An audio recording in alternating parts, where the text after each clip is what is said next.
Thanks, Mustafa. So, I mean, look, I've been in the marketing communication space for over 20 years, and what I can tell you is that this was definitely the most, challenging phase I think I've personally ever experienced. Just given that everything was moving at such a fast pace, and I think a lot of people take it for granted that we live in the UAE, where when you look at what the government efforts were in terms of rolling out mass testing to the field hospitals, to the vaccination campaign more recently, then you compare it to what's happening on a global level. I think that the UAE probably ranks probably close to the very top in terms of the way that we were able to respond to the pandemic. So from a communications perspective, I think similar to what Umayma mentioned, that infrastructure over at within SEHA has already been there. So we were able to always, pass on the messages from the leadership, listen to our frontliners and what their concerns were, and to be able to action those quite quickly as well. From an external perspective, I think the challenge that we faced was that you just have so many different stakeholders that you have to always be aligned with, whether that's the Department of Health, whether that's other key stakeholders that played an incredible role in tackling this pandemic, ensuring that today that messaging was consistent as well. It wasn't the easiest of tasks, but I think that again, when you look at today the results and where we are as a country, from the perspective that we have some of the lowest death rates in the world, thank God, and other incredible achievements, you have to say that it worked somewhere. Thanks, Amer. But I think because we live in such a connected world as well, there was a lot of comparison. So we talk about how well the UAE compares globally. Thankfully for that, for those who live here. But at the same time, it also made it easy to kind of look around and say, oh, why aren't you doing it like this? Why aren't you doing it like that? I mean, did that impact, sort of efforts to maintain trust when you are being compared to others in different countries? Well, I think that the fact that we were being used as a benchmark globally as a country that's been able to tackle the pandemic, I think it's the reverse. I think other countries were asking their governments, why weren't we able to tackle the pandemic the same way that the UAE has? And again, I mean, the numbers don't lie at the end of the day. When you look at what we've been able to do, the numbers are pretty phenomenal from that perspective. So was that a challenge for us in terms of, to answer your question? I wouldn't say so. I didn't feel that that was a pressure. I don't think that it was ever, we were, benchmarking against anyone else. I think it was trusting the leadership on a country level, trusting SEHA's leadership, and rolling with those plans. I mean, and again, I mean, when you look at the results and where we are today, we're very blessed to be here. Yeah, I get where you're coming from, Amer. I mean, I think the numbers do speak for themselves, and even now, when we look at the vaccination rates, the UAE, doses per 100 people is second in the world, after Israel, and we have the data: 56% of the target population inoculated, something like 70% plus of vulnerable people inoculated, and ramping up that vaccination drive. And it's important. I mean, Omar mentioned at the beginning about vaccine hesitancy.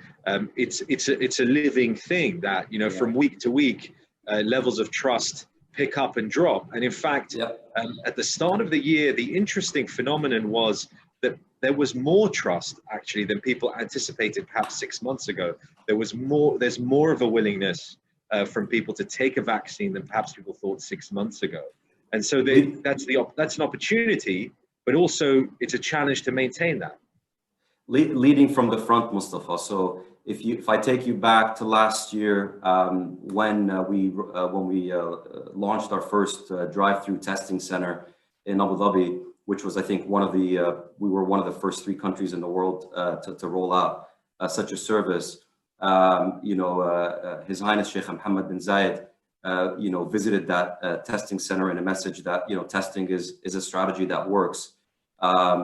Fast forward today to the vaccination campaign, like you rightfully mentioned, and the leadership being very visible there, taking the vaccine and, going with that strategy that's exactly what we're heading towards. I think that all those factors in terms of all these initiatives combined today, and that we're, the message was we're almost at the finish line. The vaccination campaign is what's going to get us to the finish line, leading by example, being extremely visible. All of those factors, I think, lead to these numbers that we saw in the report.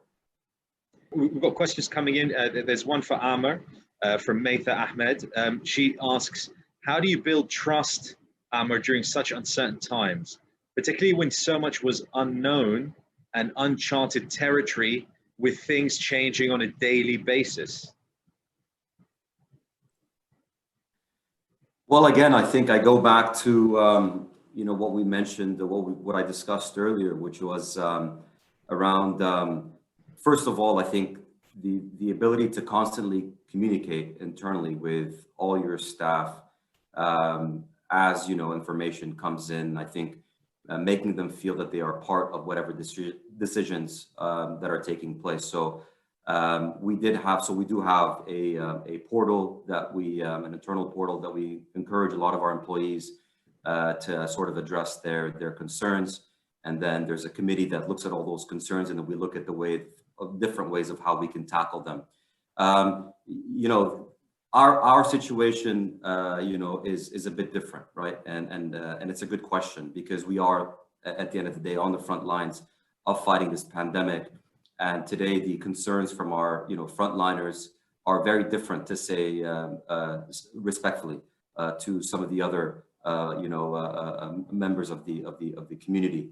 Simply because, you're talking about people who haven't seen their families in months. You're talking about people that have contracted, the disease, unfortunately. And we've actually even had, unfortunately, a couple of people who have passed away because of the pandemic. So at the end of the day, we're all humans. What we try to do from our side as a leadership team is to constantly communicate with our frontliners, show them appreciation in different ways, make sure that their voices are heard across, the organization.